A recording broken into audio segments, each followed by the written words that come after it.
নমস্কার, 24 ঘন্টায় আপনাদের স্বাগত। আপনাদের সঙ্গে রয়েছে আমি কুণাল। প্রয়াত রামকৃষ্ণ মঠ ও মিশনের অধ্যক্ষ স্বামী আত্মস্থানন্দ আজ বেলুর মঠে শেষকৃত্য। গান স্যালুটে শেষ শ্রদ্ধা জানাবে রাজ্য সরকার।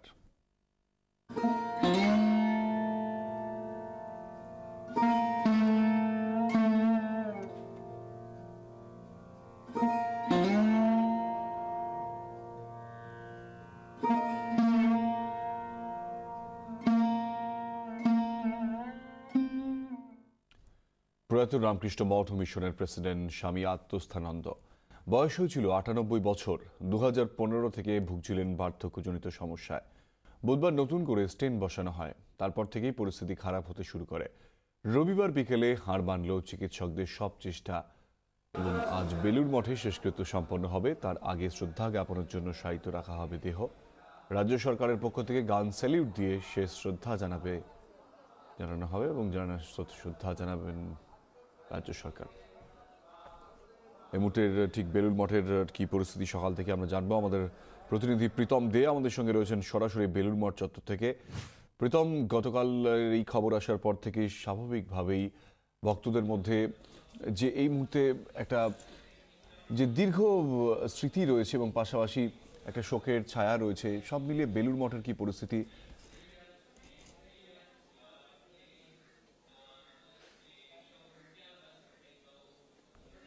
দেখো কুণাল, এই যে জায়গায় দাঁড়িয়ে রয়েছি সেই জায়গায় দীর্ঘ লাইন তুমি দেখতে পাচ্ছ। মানুষজন অপেক্ষা করছেন এবং ঢুকছেন। হাতে ফুল রয়েছে, মালা রয়েছে এবং তাদের মুখ স্বাভাবিকভাবে মুখের ভাব দেখে বোঝা যাচ্ছে যে আজকের দিনটা তাদের কাছে ঠিক কি কি মানে নিয়ে আসছে। শুধু এই ভক্ত অনুরাগীরা তো রয়েছেন, কিন্তু সাধু যারা যারা সন্ন্যাসী সাধু যারা মঠের সঙ্গে যুক্ত সেরকম তারাও রয়েছেন। তারাও আজকে আসছেন। আমার সঙ্গে রয়েছেন সারদা পীঠের মহারাজ সন্ন্যাসী, তিনি পথিব্রতানন্দ মহারাজ।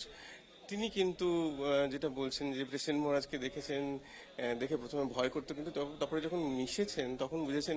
কি বুঝেছেন মহারাজ আপনার কাছে? আমি তো ওই রামকৃষ্ণ মিশন বিদ্যা মন্দির কলেজের ছাত্র ছিলাম।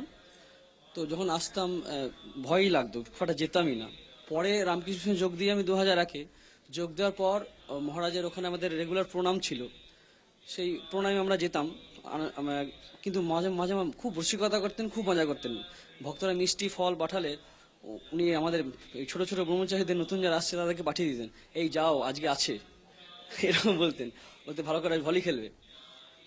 ভয় তো ছিলই, কিন্তু পরে পরে যখন মিশলাম দেখলাম খুব ক্লোজ মেশা আমার হয়নি। তাতে দেখেছি ভিতরটা মায়ের মতো একদম। একটা ছবি ছিল মায়ের, তার কোলে শিশু আছে। ওটা মহারাজকে দেখলে ঠিক মানায়, মহারাজের সঙ্গেও মানিয়ে যায়। অন্তরে এতটা ভক্তি ভালোবাসা। আর বিশেষ করে উনি ওই রামকৃষ্ণ স্মরণ বিভিন্ন সময়ে গাইতেন। তারপরে ভক্তদেরকে সাধুদেরকে বলতেন একটু নাচ গান হোক, এটা করতেন। সবচেয়ে যে 2-3 বার আমার শুনেছি যেটা, যে ভক্তমালিকা একটি বই আছে শ্রীরামকৃষ্ণ পার্শ্বদের জীবনী, সেই ভক্তমালিকা সম্বন্ধে উনি বলতেন ওটা বারবার যাতে আমরা পড়ি, চর্চা করি, ওদের ঠাকুরের প্রতি ভক্তি বাড়বে আর কি। সেই ভক্তির ব্যাপারটা উনি বারবার বলতেন আমাদেরকে। বিশাল তো কর্মকাণ্ডের সঙ্গে যুক্ত। কর্মকাণ্ড আমরা ন্যাচারালি, আমি যখন এসেছি তখন তো মহারাজ ভাইস প্রেসিডেন্ট, জেনারেল সেক্রেটারিও ছিলেন না। ভাইস প্রেসিডেন্টের যে আমাদের সম্মানীয় বা শ্রদ্ধার বা পূজার জায়গা, সেই জায়গায় সেই কর্ম বলতে আমরা যেভাবে বুঝি সেভাবে কর্ম আমরা পাইনি। কিন্তু এটাও কর্ম। এই যে মানুষকে আধ্যাত্মিক পথে এগিয়ে যাওয়া, স্বামী বিবেকানন্দ বলছেন এটা গ্রেটেস্ট হেল্প। সারা জীবনের জন্মান্তরে হেল্প করা, তো সেটা গ্রেটেস্ট হেল্প। এদিক থেকে তো অক্লান্ত পরিশ্রম করেছেন, বিভিন্ন জায়গায় দীক্ষাদি দান যাওয়া, এমনি ব্যক্তিগতভাবে কারো সমস্যা হলে পরামর্শ করতে গেলে উনি সময় দিয়েছেন। কিন্তু এই যে বাইরে রাশভারী, কিন্তু মিশতে পারলে বোঝা যেত উনি কতটা হেল্পফুল। এই কথাটা কিন্তু বারবার ফিরে ফিরে আসছে কুণাল, যে এমন একজন ব্যক্তিত্ব যার কাছে স্বয়ং দেশ বিদেশ থেকে, শুধু এই দেশের প্রধানমন্ত্রী চলে আসেন, এত বড় মানুষ, এত বড় একজন, তিনি ঠিক কতটা মাটির কাছাকাছি, তার অগণিত ভক্তের কাছে কিরকম সহজভাবে মিশতেন। শুধু তাই নয়, যারা সাধু রয়েছেন এই মঠের, তাদের সঙ্গে কিরকম ভাবে সময় দিতেন, সেটা সত্যিকারের বারবার আজকে কথা ফিরে আসছে কুণাল। একদমই প্রীতম, আরও একটি বিষয় জানতে চাইবো যে তার এই মুহূর্তে মরদেহ শায়িত রয়েছে বেলুর মঠে এবং যে সন্ধ্যায় শেষকৃত্য সম্পন্ন হবে, যেটা জানা যাচ্ছে যে রাজ্য সরকারের তরফ থেকে গান স্যালুট দেওয়া হবে। এই বিষয়ে তোমার কাছে এই মুহূর্তে কি তথ্য রয়েছে?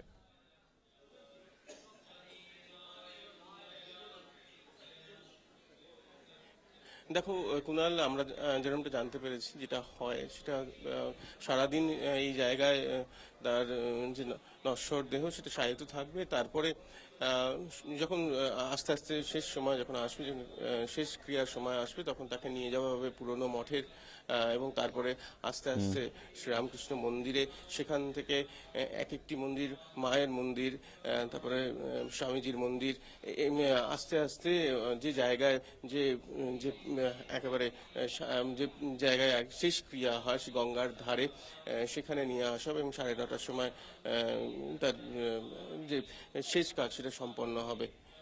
প্রীতম, ধন্যবাদ। প্রীতম দে আমাদের সঙ্গে এই মুহূর্তে সরাসরি ছিলেন বেলুর মঠ থেকে। এবং বেলুর মঠের প্রেসিডেন্ট মহারাজের প্রয়াণে গভীর শোক প্রকাশ করেছেন প্রধানমন্ত্রী নরেন্দ্র মোদী।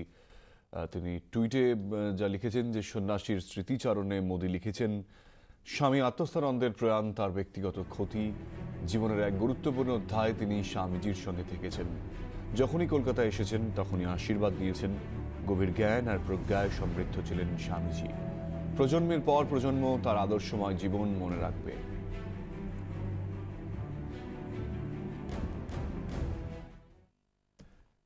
স্বামী আত্মস্থানন্দের মৃত্যুতে শোক প্রকাশ করেছেন মুখ্যমন্ত্রী মমতা বন্দ্যোপাধ্যায়।